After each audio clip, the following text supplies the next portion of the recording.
I have loved having pen pals over the years.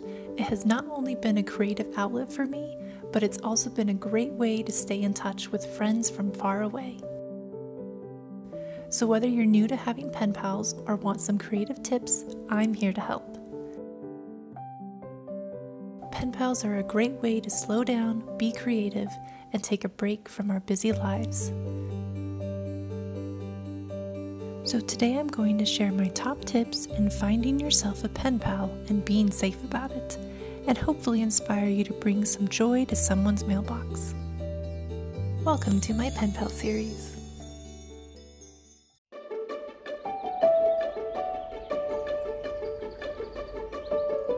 Hey everybody, Jacqueline here. I'm super excited to show you part 2 of my pen pal series. So in part 1, I talked about materials you needed, how I got into pen pals, all the fun goodies and ideas that you can get if you want to, get started in writing your pen pals. But today's video, I am wanting to teach you how to find a pen pal. There are lots of ways you can find them, so let's go ahead and dive in. Now you might be asking, how can I find a pen pal? There are a myriad of ways for you to find a pen pal. The first one being pretty simple. You ask your friends or family members. Now, some of them might think this is a great idea and they've wanted to be a pen pal, so they're gung-ho for it. Or some might be too busy, or some might even say, yeah, I want to be a pen pal, write you one letter, and then just get too busy and never write you again. So don't feel bad if family members start off great and then they just fall off, and don't write you again. Totally okay, because that might even happen with you, that you might forget to write, because I've in the past gone months without writing my pen pal before, and then I'm like, oops, sorry. But they're always happy to get a letter, so you can just keep sending letters and maybe they'll start writing you again. My favorite family members to ask are grandparents and nieces and nephews, because grandparents, you can get to know them more. I recently wrote my grandma. We've been writing notes and letters to one another, but recently I asked her, do you want to be my pen pal? And she was like, wait, people still do pen pals, writing letters? And I was like, yes. So I got my first postcard from her, and she said that she's like, what fun to be writing this first postcard to you. I'm excited to have this new beginning. I treasure the postcard you sent from Sweden. I watched the video but haven't yet looked at your art site. Grandpa broke a tooth and I'm taking him to the dentist tomorrow morning. And I think that this is the cutest thing ever, because she's writing me a letter. She sent it on this cute little postcard of 2 little bears with a little letter, which is so my grandma. And she's just letting me know what her day-to-day life is. And so this is a great way to get to know your grandparents if they're still around, to just learn more about them and their life, because they're much older than you and they have a lot of wisdom and ideas and things to share with you. So I love being able to be a pen pal with my grandmother. And I've also been a pen pal to my nephews before. We actually did email pen pals because they were learning to write emails. So little kids also love writing letters, and it's so cute to ask them questions and they give you their answers of their favorite book they're reading or favorite activity they're doing. So ask your family members if they want to be your pen pal. It's a really fun way to get to know them a little bit more. Now, if you don't have family members to ask, if you don't have family members that want to participate in being a pen pal, you can go online.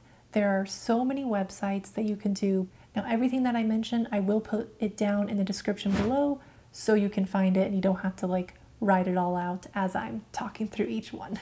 You can also do social media. There are Facebook groups, there are Instagram groups.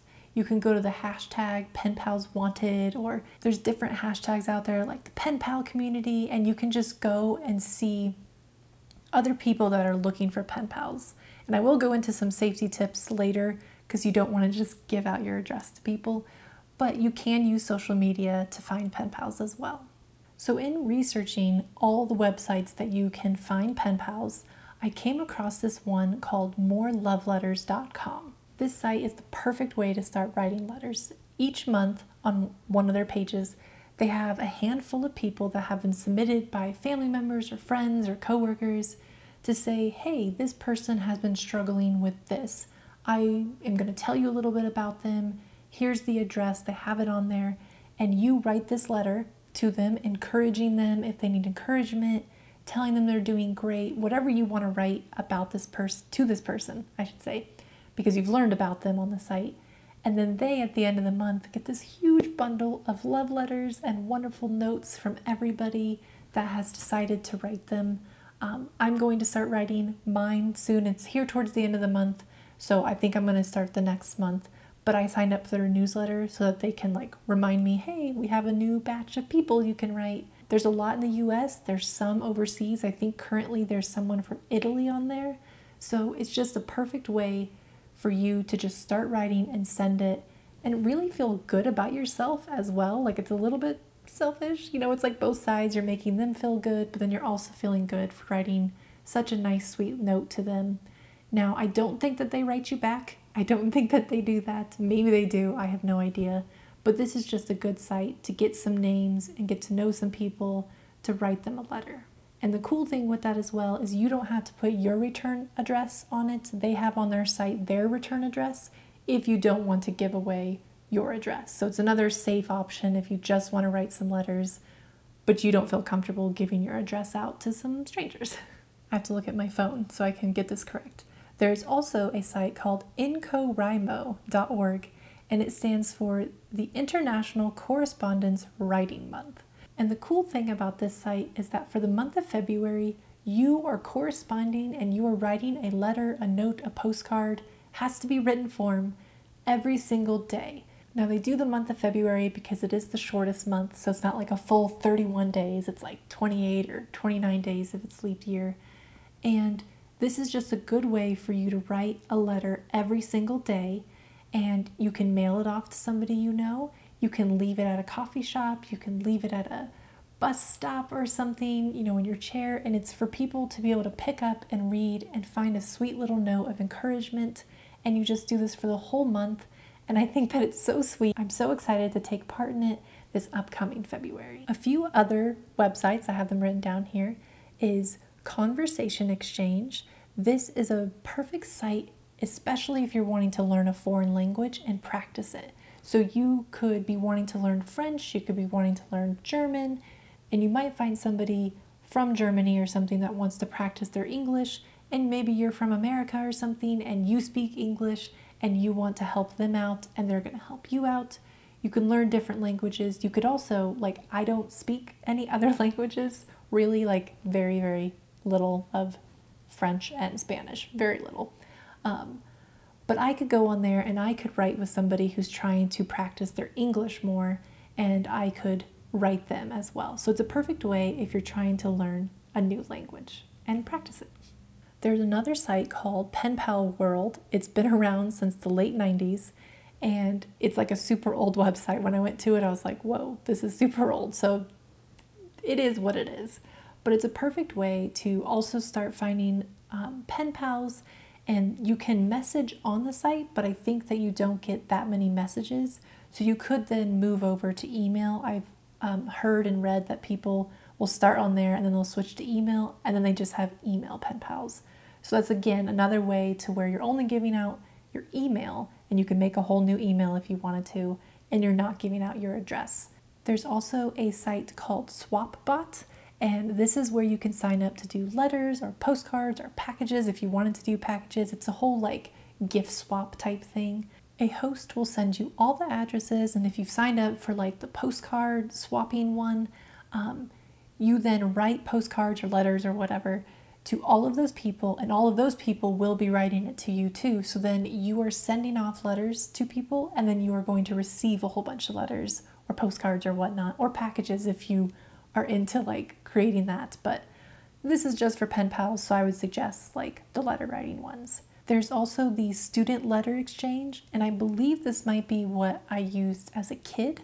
I'd have to ask my mom to be like, is this what I used to like get this pen pal? I don't quite remember, but I did find it online, and that would be a cool way, especially if like you have a kid that wants to exchange letters with somebody from another country.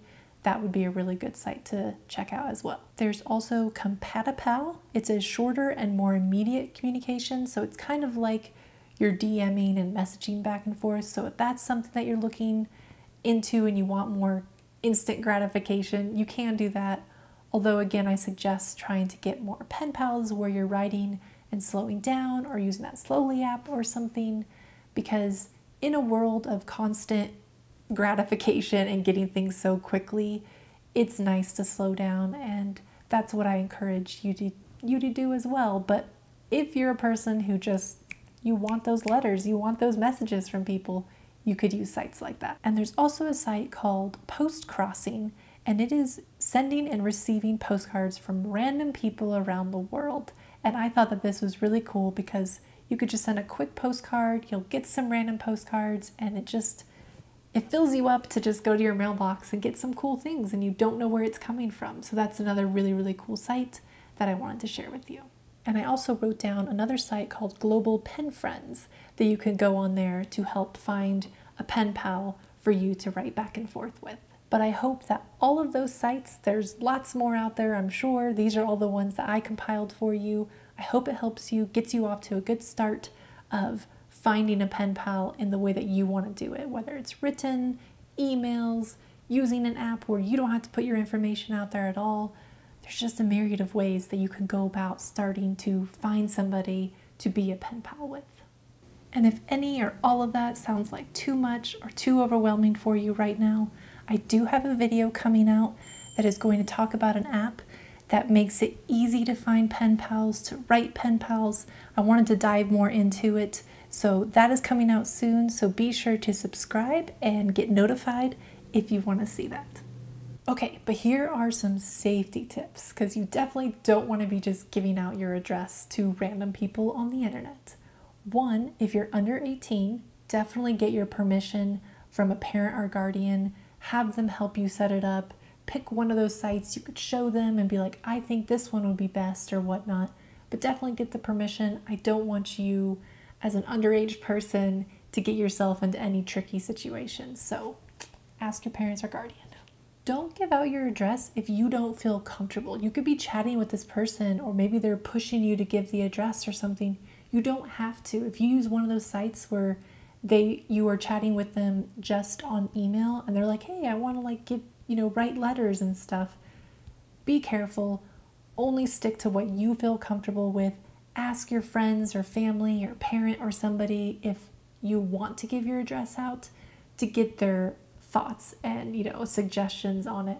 And if you're deciding to give your address to somebody to be a pen pal, get to know them, do the small talk, chat with them, check their social medias, make sure they're a real person and that you feel comfortable giving them your address if that's the route you want to go. So definitely make sure they're a real person, they're cool, they're chill, and this is what you want to do to be able to send your address to them. And sometimes these sites are really good about having you apply for it, making sure you're a real person, so that when you're coming into this community, everybody's already had, I don't think it's an actual background check, but enough checks to make sure you are a real human being and that you're here to be writing pen pals. So sometimes the sites are really good for that. And then if you really want to get letters, but you just don't want to send your address, maybe you have roommates, maybe, you live with your parents and stuff because you're under 18 and whatnot, and they don't want their address out there, consider getting a P.O. box. Now it does cost monthly, but check out your post office, see how much it costs, and that could be a perfect way for you to feel safe. Just have a P.O. box, and then every time you go to the post office to check it, you're probably going to have some pretty cool letters and postcards from around the world from your pen pals. And if you're a kid, like my sister and I, and we both had pen pals, you could potentially pay together to get a P.O. box together if you have a sibling or a friend or something that also wants to do pen pals, but you don't necessarily want to give out your address. So consider getting a P.O. box if that's going to work for you as well. So now you know how to find your pen pal. You know what materials you need. You're going to go out and thrift or go to the store and try to find all those little extra bits that you may want to include in your letter. Walk around your house, look in your room, look in all the drawers, see if you have extra little bits and bobs that you might want to add to your letter. I hope you found that super helpful and that you'll join me next week for part 3, where I talk about how to go about writing your first letter, how to make your letter, like putting the postage on correctly, all of those things. And I'm also going to teach you how to organize all of your pen pal things, like how you can stay more organized, especially as it grows and maybe you have multiple pen pals. I'm going to teach you how to organize and stay on top of all those letters. And bonus, how to write your second letter when your pen pal writes you back. And I hope that this video has been a perfect way for you to begin your journey of being a pen pal. Oh, it's so exciting, you guys. Like, I love pen pals, and I'm going to tell you more about all of that in the next video. But for now, go check out all of those websites and just prep yourself to find and write your first pen pal. And I will see you all in the next one. Cheers.